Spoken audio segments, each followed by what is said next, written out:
السلام عليكم. النهارده ان شاء الله هنكمل مع بعض الكورس بتاعنا وهنتعلم ازاي نحمل الماي سيكوال والماي سيكوال ورك بنش وهنفهم الفرق ما بينهم وهنشوف ازاي نحمل على الويندوز اوبريتنج سيستم وعلى ماك اوبريتنج سيستم. بس قبل ما نبدا عمليه التحميل في حاجه كده الاول عايزين نقولها.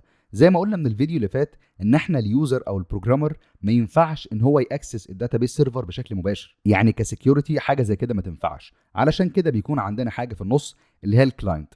وفي المحاضره اللي فاتت قلنا ان الكلاينت ده ممكن يكون يا اما برنامج عادي بيأكسس الداتابيز، يعني برنامج معمول ايا كان لغه البرمجه اللي معمول بيها البرنامج ده، برنامج عادي معمول يا اما بيضيف حاجات في الداتابيز، بيعدل على حاجات، بيقرا بيانات من داتابيز، او ممكن يكون كلاينت، يعني ممكن يكون البروجرامر بقى هو اللي بيكتب كويريز واللي بيكتب الاستعلامات باستخدام السيكوال او لغه الاس كيو ال اللي هي اللغه اللي بتخليني اتعامل مع الداتابيز. في حاله اليوزر اللي موجود هنا ده هو اند يوزر عادي، يعني مستخدم عادي للسيستم، فهو بيستخدم ابلكيشن، الابلكيشن ده بيأكسس داتابيز. في حاله ان اليوزر ده هو عباره عن بروجرامر فهو بيستخدم كلاينت، يا اما بيستخدم الكوماند لاين اللي هي السي ام دي او الباور شيل او التيرمينال، يا اما بيستخدم حاجه هنشوفها دلوقتي زي اللي احنا هنتكلم عليها النهارده اللي هي اسمها الماي سيكوال ورك بنش.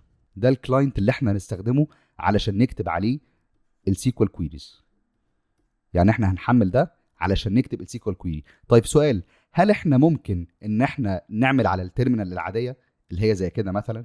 هل انا دلوقتي ممكن استخدم التيرمينال اللي زي كده في ان انا اتعامل على الداتابيز وان انا اكتب بقى الاستعلامات والحاجات دي؟ ينفع. طيب احنا ليه بقى بنستخدم حاجه زي الماي سيكوال او الماي سيكوال ورك بنش اللي هو زي ده؟ يعني ليه انا بيكون عندي حاجه زي كده؟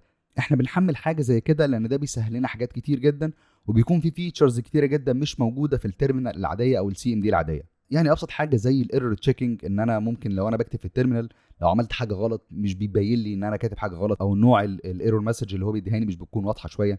انما هنا في بقى يو اي، في ان انا ممكن اعمل حاجه، في ان انا ممكن اضيف تيبل او اضيف كولوم مش عارف ايه باليو اي اللي هنا. انما طبعا انا وانا بتعامل مع التيرمينال كل ده هكون بكتب كوماندز او بكون بكتب اكواد. وبرده خلال الفيديو ان شاء الله هتفهموا الفرق بشكل اكبر. انا بتكلم بشكل ابستراكتد الاول، بعدين هتلاقوا الموضوع بيدخل في التفصيل وهتفهموا كل حاجه انا بقولها. في حاجه بس عايز اكد عليها كويس جدا، ان انت اوعى في يوم من الايام تدخل اي كورس او اي فيديو تشوف كده اول شويه من الفيديو او من الكورس تحس ان انت مش فاهم فيلا تمشي.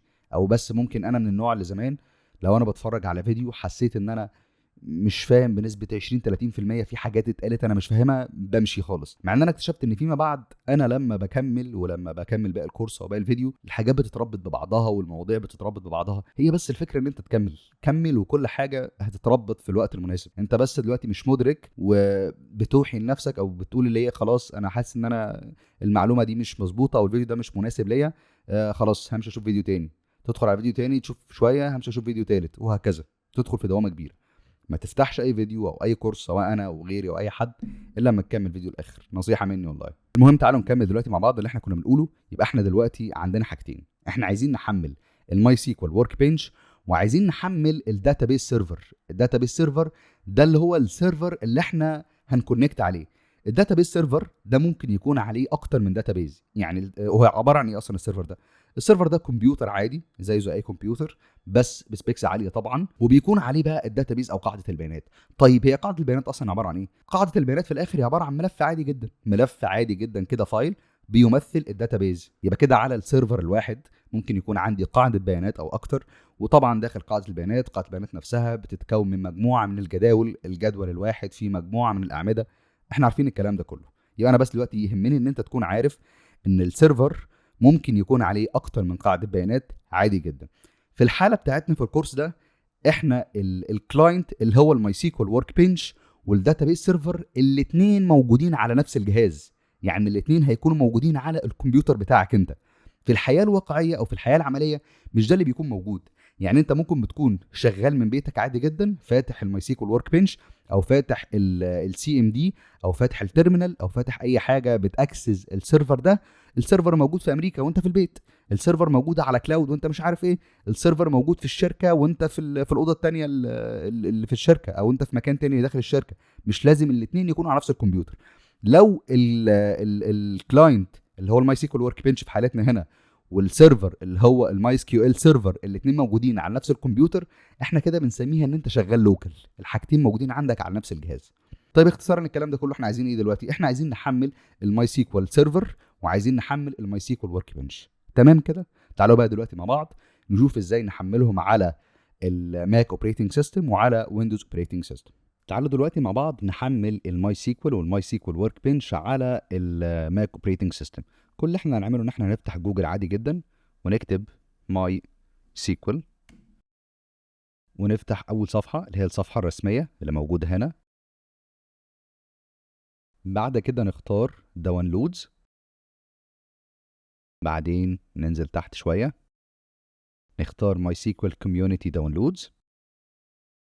هنا بقى هنلاقي قدامنا حاجات كتير جدا. كل اللي يهمنا في الكورس بتاعنا حاجتين بس، ماي سيكوال كوميونتي سيرفر ده الداتابيس سيرفر، ويهمنا برضو الماي سيكوال ورك بنش ده الكلاينت اللي احنا هنتصل بيه على الداتابيس سيرفر. هنحمل اول حاجه السيرفر الاول لوحده. تعالوا كده ندخل نحمل السيرفر، نضغط هنا. بالنسبه هنا للفيرجن مهم جدا ان احنا نغيره ونخليه الفيرجن اللي هو 8.0.44 اللي موجود هنا ده. ليه عملنا كده؟ لان ده هو المتوافق مع الماي سيكوال ورك بنش. لو انت عملت احدث فيرجن عادي جدا هيشتغل، بس هتحس ان في مفيش كومباتيبيليتي شويه، ممكن تلاقي فيتشرز مش موجوده. فمهم جدا ان لو السيرفر بتاعك بيبدا مثلا هنا 8 تروح هناك على الماي سيكوال ورك بنش برضو تختار 8. هنشوف دلوقتي الكلام ده مع بعض. ولو قابلتك اي مشكله في التحميل شات جي بي تي موجود، اديله الايرور عادي جدا وهو يرد عليك، يعني الموضوع بسيط. هنلاقي هنا قدامنا اختيارات كتير جدا، احنا بس يهمنا اول اختيارين. الاختيار الاول اللي موجود هنا، الاختيار بتاعك اللي موجود فيه كلمه ارم، ده لو الجهاز بتاعك فيه الابل تشيب اللي هي الام 1 والام 2 والام 3 والحاجات بتاعت ابل. انما لو انت الماك بتاعك او الجهاز بتاعك قديم شويه اللي هو كان الانتل اللي هو الاكس 86، فهتختار هنا. يعني دلوقتي الناس اللي هي معاها فئه الام تختار الاول، هتعمل داونلود هنا. الناس اللي معاها فئه الانتل او الحاجات القديمه شويه هتختار هنا. انا معايا فئه الام، هضغط داونلود وهقول له نو ثانكس جاست ستارت ماي داونلود، انا عايز بس احمل السيرفر. هنلاقي دلوقتي التحميل بدأ معانا. خلاص كده التحميل خلص معانا. تعالوا كده نفتح الملف اللي اتحمل مع بعض. طيب تمام، نقول له continue موافق. الديستنيشن اختار المكان اللي انت عايز تحمل فيه الفايل. لو انت عايز تغير اللوكيشن ممكن تغير اللوكيشن من هنا. هنا بيقول لي خلي بالك الفايل مساحته كذا. طيب تمام، بيقول لي دخل الباسورد.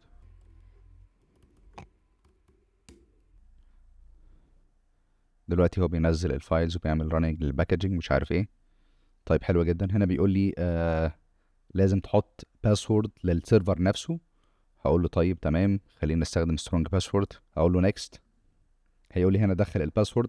الباسورد اللي احنا بندخله ده الباسورد اللي على السيرفر. زي ما قلنا السيرفر مش هيبقى مفتوح سبيل كده اي حد يكونكت عليه، لا بيكون فيه يوزر نيم وبيكون فيه باسورد. الباسورد اللي احنا بنكتبه ده الباسورد الخاص باليوزر نيم الاساسي اللي اسمه روت. لازم تكون فاكر الباسورد ده كويس جدا، لان انت لما تيجي تدخل على السيرفر او تكونكت على السيرفر هيطلب منك الباسورد ده. تعالوا كده نكتب الباسورد. هقول له فينيش. هيطلب مني الباسورد مره كمان. طيب خلاص كده المفروض السيرفر خلص تحميل. تعالوا نضغط كلوز واقول له وديلي الكلام ده كله في البن، انا مش عايزه خلاص. خلاص كده تمام. تعالوا دلوقتي مع بعض نفتح بقى السيتنج ونشوف حاجه كده. لو فتحنا السيتنج ونزلنا الاخر هنلاقي هنا السيرفر موجود، الماي سيكوال سيرفر هنلاقيه شغال ودلوقتي هو راننج. حتى بيقول لي ستوب ماي سيكوال سيرفر، معنى كده ان هو شغال. العلامه الخضراء دي تدل ان هو شغال. ده كده بالنسبه للسيرفر. كده دلوقتي السيرفر عندنا تمام. طيب هل انا اجباري عليا ان انا احمل الماي سيكوال ورك بنش ولا ممكن ان انا اكونكت على السيرفر ده بالتيرمينال؟ مش ده اللي احنا قلناه في اول فيديو؟ تعالوا كده نجرب مع بعض ان احنا نكونكت على السيرفر من خلال التيرمينال. تعالوا نفتح التيرمينال مع بعض ونكتب الكوماند ده. الكوماند ده اللي بيخليني اكونكت على الماي سيكوال سيرفر. ويندوز انتر. هنلاقي بيقول لي دخل الباسورد اللي احنا كنا عاملينه للروت اللي موجود على السيرفر. دخل الباسورد بتاعي، هو كده بيكتبه بس بيكون مخفي يعني كنوع من انواع السكيورتي. دخلنا الباسورد. زي ما انتم شايفين احنا دلوقتي كده موجودين على السيرفر ده. كده احنا زي ما قلنا الحاله بتاعتنا ان احنا عندنا الكلاينت وعندنا السيرفر الاتنين موجودين مع بعض على نفس الجهاز لوكال. لو السيرفر كان موجود في مكان تاني مش على جهازي على حاجه تانيه كنا بندخل الاي بي بتاع السيرفر. حاجه كده متقدمه شويه بس هنشوفها برضو ان شاء الله ممكن في نهايه الكورس. يبقى احنا كده دلوقتي موجودين على السيرفر. يعني ايه موجودين على السيرفر؟ يعني احنا دلوقتي نقدر ان احنا نتواصل مع السيرفر.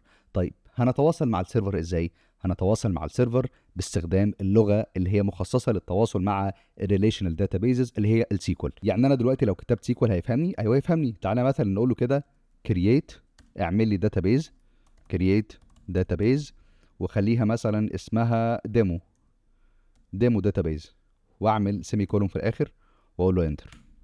هنلاقي قال لي اوكي، الكويري دي اتنفذت وخلاص، هو عمل لي داتابيز اسمها ديمو. طيب تعالى كده نتاكد من امر كمان، نكتب كوماند كمان نقول له شو مثلا، شو داتابيزز. يا عم السيرفر قول لي الداتابيزز اللي موجوده عندك على السيرفر. هنلاقيه قال لي ان دي شويه داتابيزز اللي موجوده، ديمو اللي احنا لسه عاملينها دلوقتي حالا، وشويه داتابيزز تانيين. يبقى احنا كده اتاكدنا ان احنا خلاص حملنا السيرفر والسيرفر شغال، وكمان عملنا كونكت او اتصال على السيرفر ده من خلال التيرمينال. تعالوا دلوقتي بقى مع بعض نحمل الماي سيكوال ورك بنش اللي هو الكلاينت اللي احنا نشتغل عليه، بدل ما نقعد نكتب على التيرمينال دي. خلي بالكم هنا في التيرمينال انا لو مثلا كتبت شو، بدل ما اكتب كلمه شو اخر حرف من كلمه شو اللي هو دبليو مثلا، كتبت حرف الكيو، كتبت له شو داتابيزز، كده المفروض ان انا كاتب حرف غلط.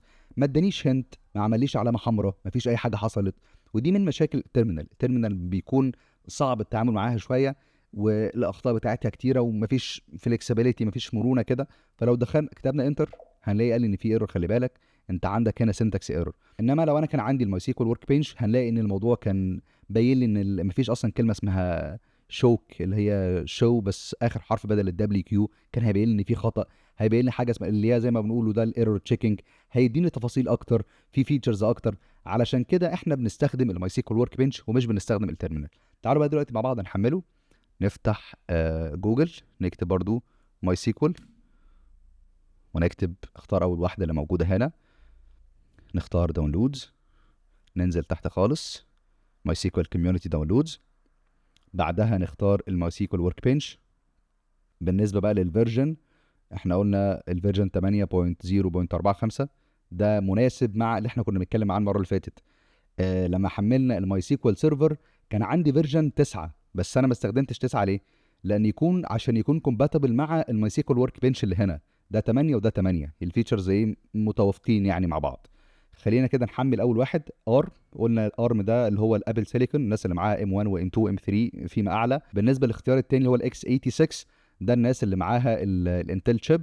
فخلينا نختار اول واحد، نقول له داونلود، نقول له نو ثانكس جاست ستارت ماي داونلود، حمل لي بس انت الورك بنش. زي ما احنا شايفين كده الورك بنش بيحمل دلوقتي. خلاص الماي سيكوال ورك بنش خلص تحميل. تعالوا كده نفتحه مع بعض، نفتح الملف. تمام، هنقول له دلوقتي هنضغط على اللوجو بتاع الماي سيكوال ورك بنش ونوديه على الابلكيشن.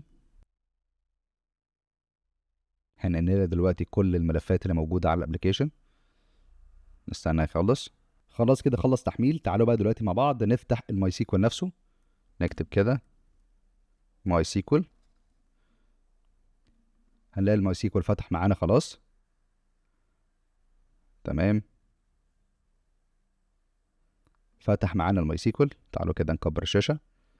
هنا هنضغط على اللوكال انستنس اللي موجوده هنا، هنكونكت على السيرفر. كده خلاص السيرفر فتح معانا.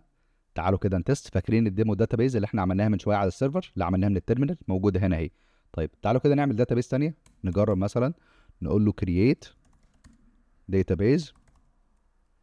ده بقى انا بقول لكم عليه، هو بيخيرك، بيديك اوبشن كرييت داتابيز، نسميها مثلا ديمو 2، ديمو 2، ونعمل سيمي كولون في الاخر، ونحدد كل ده كده ونقول له اكزيكيوت. نضغط هنا هيقول لنا تحت create database demo 2 affected، يعني خلاص اتعمل. تعالوا بقى كده، مش موجوده هنا ليه؟ نعمل ريفريش الاول اللي موجود هنا كده، هنلاقيها ظهرت هنا بعد ما عملنا ريفريش. يبقى احنا كده حملنا الماي سيكوال ورك بنش وحملنا الداتابيس سيرفر. ده كان بالنسبه لماك اوبريتنج سيستم. تعالوا بقى دلوقتي مع بعض نعمل الكلام ده كله على ويندوز اوبريتنج سيستم.